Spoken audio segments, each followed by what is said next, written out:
অতিরিক্ত ওজনের সাথে পুরুষের যৌন জীবন বা সেক্সুয়াল লাইফের কতটা প্রভাব পড়ে সেই বিষয় নিয়ে এই পর্বে আলোচনা করব।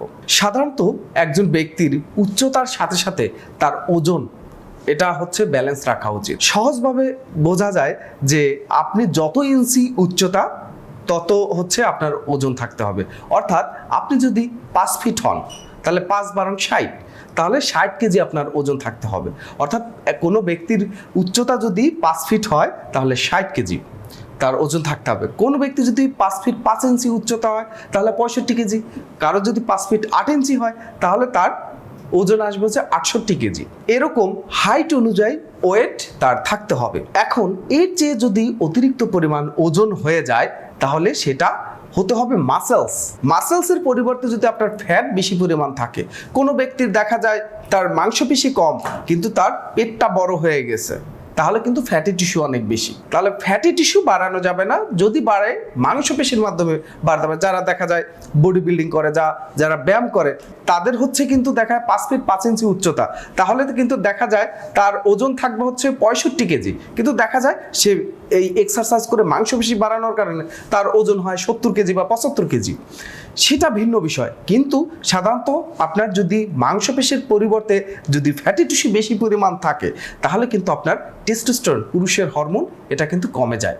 এবং এটাকে আমি সহজ ভাষায় রোগীদের বলে থাকি যে আপনার অতিরিক্ত ফ্যাটি টিস্যু দেহে থাকলে টেস্টোস্টেরন খেয়ে ফেলে। আসলে বিষয়টা হচ্ছে টেস্টোস্টেরন তখন কনভার্ট হয়ে ইস্ট্রোজেনে পরিণত হয়ে যায়। তাই এই গুরুত্বপূর্ণ হরমোন, পুরুষের হরমোন, সেক্স হরমোন, এটা কিন্তু ওজন বেশি হলে এবং ফ্যাটি টিস্যু বৃদ্ধি পেলে টেস্টোস্টেরন লেভেল কমে যায়। এর অনেক গবেষণা রয়েছে যেখানে দেখা যায় যাদের ফ্যাটি টিস্যু পরিমাণ বৃদ্ধি পেয়েছে তাদের টেস্টোস্টেরন লেভেল কমে গিয়েছে। এটা যে বয়সেরই হোক না কেন, তুলনামূলক যাদের মাংসপেশি আছে ভালো, ফ্যাট নেই, এবং যাদের ফ্যাট অনেক বেশি পরিমাণ আছে, এদের তুলনামূলক দেখা যায় যে যাদের ফ্যাট রয়েছে তাদের টেস্টোস্টেরন লেভেল কম। তো এই টেস্টোস্টেরন কিন্তু পুরুষের যৌন জীবনের অনেক গুরুত্বপূর্ণ একটা ভূমিকা পালন করে। আপনার টেস্টোস্টেরন লেভেল বাড়ানোর জন্য এই ফ্যাট অবশ্যই কমাতে হবে।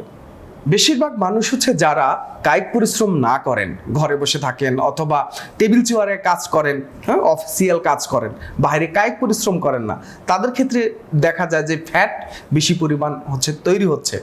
আর যারা বাইরে কায়িক পরিশ্রম করেন তাদের কিন্তু এনার্জি, যে খাবারটা খাচ্ছেন সাথে সাথে সেটা দেখা যায় হজম হয়ে যাচ্ছে এবং সেটা ব্যবহার হয়ে যাচ্ছে, মেটাবলিজম ফাংশন তাদের ফাস্ট।